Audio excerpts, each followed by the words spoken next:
Turkey's military incursion into northern Syria against Kurdish militia opens yet another front in the 7-year Syrian conflict and risks giving ISIS breathing room just as it was being suffocated.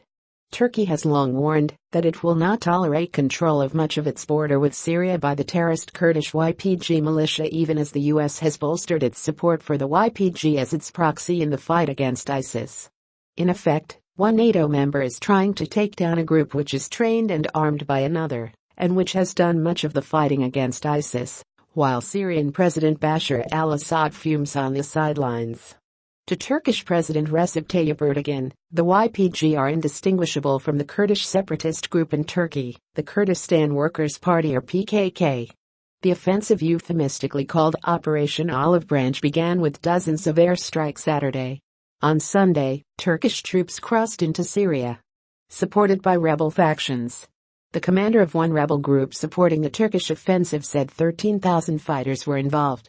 Turkey's operation targets the Kurdish enclave of Afrin, adjacent to the province of Idlib. Turkish forces are deployed in Idlib to police one of the 4 deconfliction zones designed by Russia to reduce the fighting in Syria. But the Turkish military has opted to use its presence in Idlib to open a new front against the Kurds.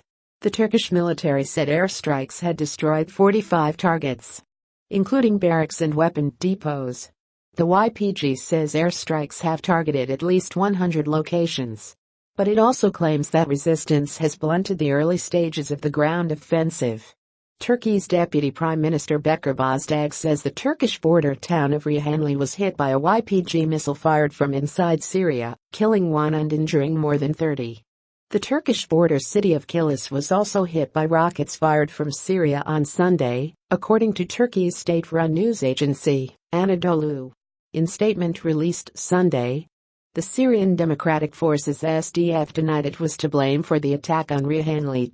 Allegations that we have launched attacks across the border are false and a pretext for Turkey to bring its military forces and its extremist opposition groups onto Syrian soil. The statement said, "Advance warning. Turkey notified both the U.S. and Russia of its intentions." Turkish Chief of the General Staff Hulusi Akar was in Moscow last week to ensure there would be no unintended consequences. Russia has powerful anti-air radar in northern Syria. Some analysts believe Turkey has struck a bargain with the Russians' help deconfliction in Idlib in return for a free hand in Afrin. Russia withdrew its modest military presence in the area ahead of the Turkish operation. For its part, the YPG says it has been betrayed by the Russians, with whom it has previously cooperated. "We also hold Russia responsible for these attacks, and we hold Russia responsible for any massacre of civilians," it said in a statement Sunday.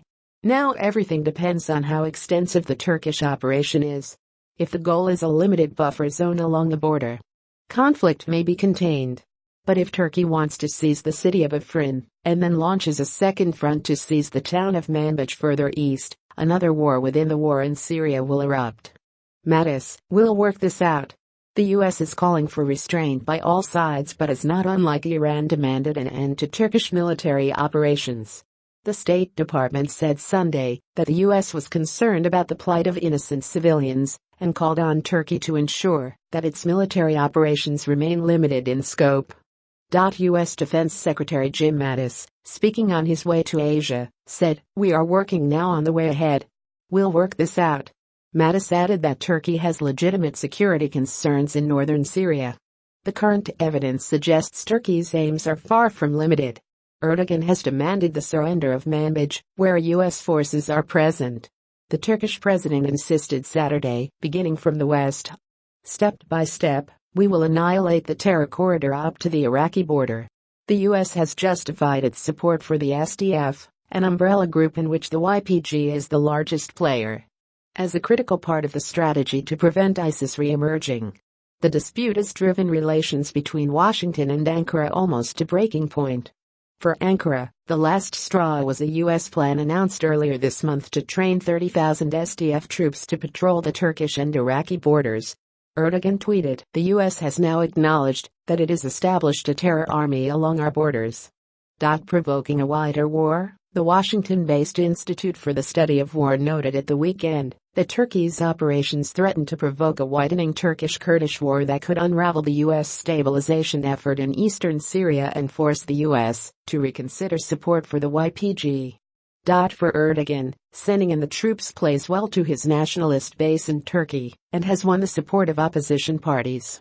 The leader of the right-wing nationalist movement, Devlet Bahçeli, declared Sunday that the operational partner of the United States should be rooted out and that the offensive would counter the Western attempt to reshape the Middle East.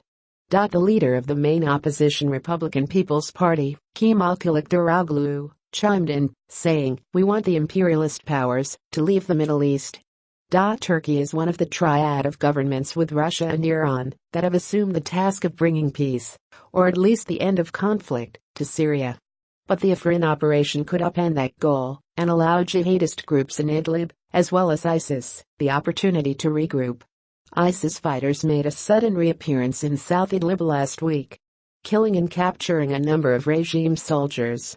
It later published photographs of the execution of 3 men it said were regime soldiers, after a gradual reduction in violence in Syria last year, and the elimination of ISIS's hold on Raqqa and Deir Ezzor. The new fighting in the north of Syria could quickly ignite a broader conflict, dragging in multiple factions.